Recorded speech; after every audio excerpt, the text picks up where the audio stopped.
Alright, first video of the day, let's check out what's going on with Bonfida. So I didn't update you on this yesterday, simply because I updated you on this the day before, and in my opinion, when I was looking at this yesterday, really nothing changed enough for me to justify like another video on it. So I will give you a quick update on what happened yesterday and what I believe is happening now.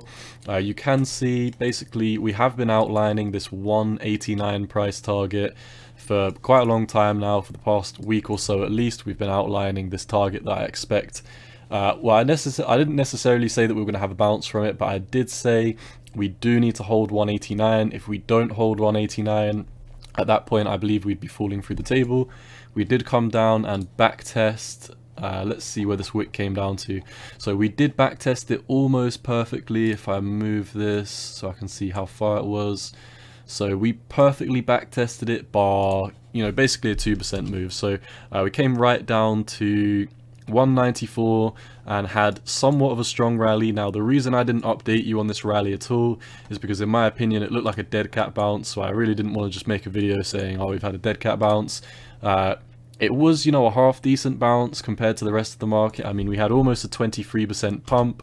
But, if we do come over to the total crypto market cap, this still looks like shit. So, in my opinion, I'm not getting out of bed for a 23% pump on FIDA after in the past week it has dropped 50%. So, what I see yesterday, which is, specifically why I didn't update you, we basically did not what I've been saying, but we've bounced off this price target here. We came back up to round about here. You can see that this lines up with the 618 fib. If you don't know, the 618 is the golden pocket. It is the most important Fibonacci level for us to be above or below if you're going to characterize us in a uptrend or a downtrend. So what I saw yesterday is we came up, back tested the 618 of this micro move, got rejected, and now we're coming down. So in my opinion, that is a bearish retest, which does kind of imply I do think that we're going to fall through the 189. We will need to see what's going on with the total crypto market cap. What I outlined in the past few videos still stands.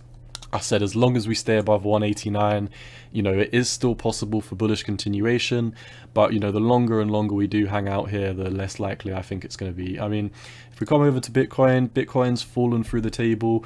I outlined I would need to see 40,000 hold, otherwise I would be flipping bearish in the short term. So I'm sticking on my word. I am now bearish in the short term.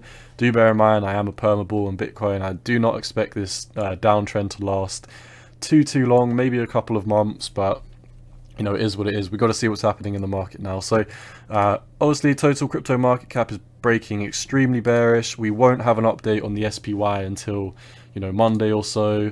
The dollar's going up, so I mean it just really doesn't look good for the total crypto market cap and altcoins specifically. Now we did have this bounce yesterday. The reason why I wasn't really fussed about it is because if we look at the volume that came in, there was really no volume to back up this bounce. If we zoom out, you can see the volume has just been flat. There really aren't any buyers coming in.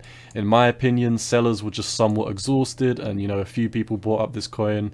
So the FIDA market cap is approximately, yeah, I mean 94 million.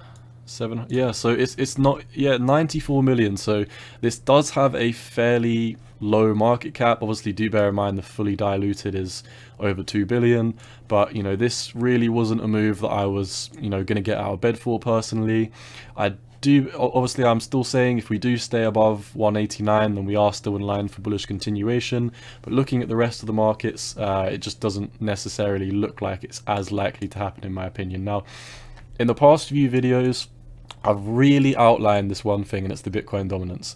And I've said that while we are above this 200-day moving average, I believe that altcoins are basically just going to get decimated against Bitcoin. You can see that, while we aren't really moving up on the dominance, we are still above the 200-day. So in my opinion, this is kind of getting ready to gear up to the upside. If it does fall through the 200-day like this, and the market just starts reversing and altcoins start going crazy, then so be it. But I am sticking to what I said. While we are above this 200-day, unless we get like a weekly close below it, then I am, remaining bullish on Bitcoin priced against altcoins. So, you know, in my opinion, I don't think it's the right time to accumulate altcoins right now. People have been telling me to buy the dip on this coin ever since I've been, you know, starting to make videos on this like a week or so ago.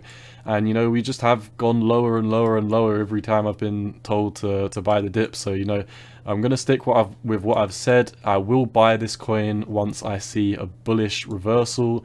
I would need to see a trend reversal on this coin before I buy.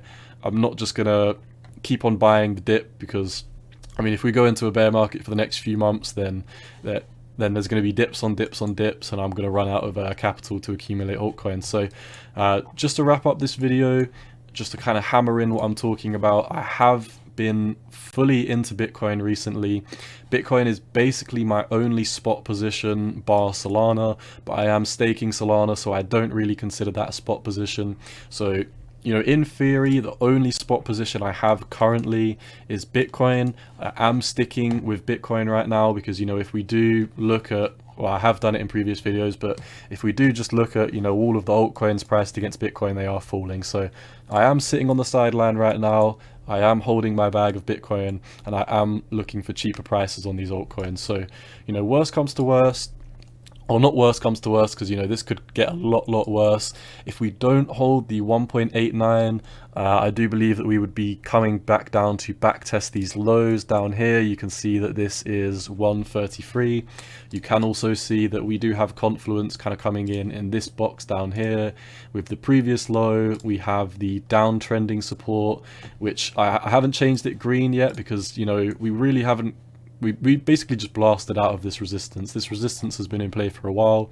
We blasted out of it, never came back to confirm it. And, you know, if we look at previous history, when we've blasted out of it, not confirmed it, we fall down and break for it. So I am waiting for the market to tell me what to do. I'm not FOMOing in. I'm not FOMO selling. I'm not FOMO buying. I'm just sitting on the sideline with Bitcoin and just waiting for lower prices on these altcoins. And like I said, if the total crypto market cap breaks above the 0.618 here at 1.84 trillion, this is this orange line, then I will, you know, flip back into my bullish position. But ever since this did break below the 1.618 here, I have been bearish, and you can see for the past few days it has just been collapsing like a rock. So keep an eye out on what's going to happen tomorrow when the SPY opens. In my opinion, if the SPY opens and keeps on dropping, then be prepared for your altcoins to get decimated. So that's all I'm seeing for FIDA. Remember, as long as we stay above 189, we are still technically somewhat bullish in the short term, but I am sitting on the sideline for this coin until we have more confluence coming in. So once again, none of this is financial advice. This is just my opinion on the market, and you've always got to do what's best for you. Peace.